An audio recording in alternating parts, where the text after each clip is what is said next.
Hello, আসসালামু আলাইকুম সবাইকে। আজকে আমি রান্না করব হাতে মেখে পাবদা মাছ, যেটা আমি আমার বাচ্চাদেরকে প্রায় করে খাওয়াই। তো বাচ্চাদের পছন্দের মেনুটা আমি বাচ্চাদের জন্য যেভাবে রান্না করি সেটাই আজকে শেয়ার করব। তো আমি পাবদা মাছগুলোকে বেশ ভালোভাবে লবণ দিয়ে ধুয়ে নিয়েছি। তো এক এক করে অ্যাড করে দিচ্ছি।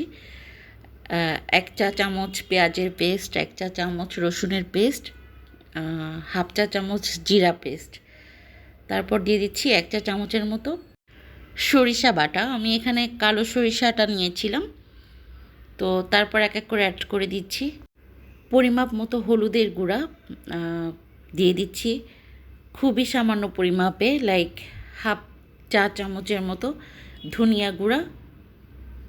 তারপর অ্যাড করে দিচ্ছি পেঁয়াজ কুচি। আচ্ছা, আমি কিন্তু এখানে কোনো শুকনা মরিচের গুঁড়া অ্যাড করব না, যেহেতু রান্নাটা বাচ্চাদের জন্য, সেজন্যই আমি শুকনা মরিচের গুঁড়াটা অ্যাভয়েড করছি।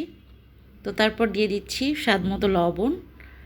এরপর দিয়ে দিব ঘানি ভাঙা খাঁটি সরিষার তেল, একটু কম পরিমাপে দিচ্ছি যেহেতু আমি সরিষা বাটাটা ইউজ করেছি, দ্যাটস ওয়াই। সর্বশেষ এখানে অ্যাড করে দিলাম কাঁচামরিচ চিড়ে। যেহেতু শুকনো মরিচ অ্যাড করিনি, সামান্য একটু ঝালের জন্য আমি কাঁচামরিচটা ব্যবহার করেছি।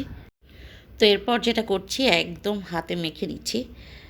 তো এটা কিন্তু খুবই স্পেশাল, হাতে ভালো করে মশলা দিয়ে মেখে নিতে হবে। তো আমি একটু সময় নিয়ে ভালো করে মেখে নিয়েছিলাম, তো পুরো ভিডিওটা আর দেখাচ্ছি না। তো এরপর হাত ধোয়া একটু পানি অ্যাড করে দিলাম, একটু বেশি পরিমাপেই দিচ্ছি, কারণ একটু ঝোল ঝোল না রাখলে বাচ্চারা খেতে পারবে না। তো এরপর আমি আর একটু নেড়ে চেড়ে এখন যেটা করব, জালটা জ্বালিয়ে দিব। তো এই যে হচ্ছে আমার পাবদা মাছের একটা লুক, জাল উঠে এসেছে। তো আমি আর একটু হালকা করে নেড়ে দিলাম। খুব বেশি নাড়াচাড়া করলে আবার ভেঙে টেঙে যাবে, কাটা ছড়িয়ে যাবে। কার কার পাবদা মাছ খেতে পছন্দ অবশ্যই কমেন্টস করে জানাবেন। আমার অবশ্য খুব বেশি একটা পছন্দ না, আমি বাচ্চাদের জন্যই রান্না করি কম বেশি আমার সংসারে। তো যাই হোক, বাচ্চাদের জন্য যেভাবে রান্না করছি আজকে সেটাই শেয়ার করছি। তো এ পর্যায়ে একটু ঢেকে দিলাম।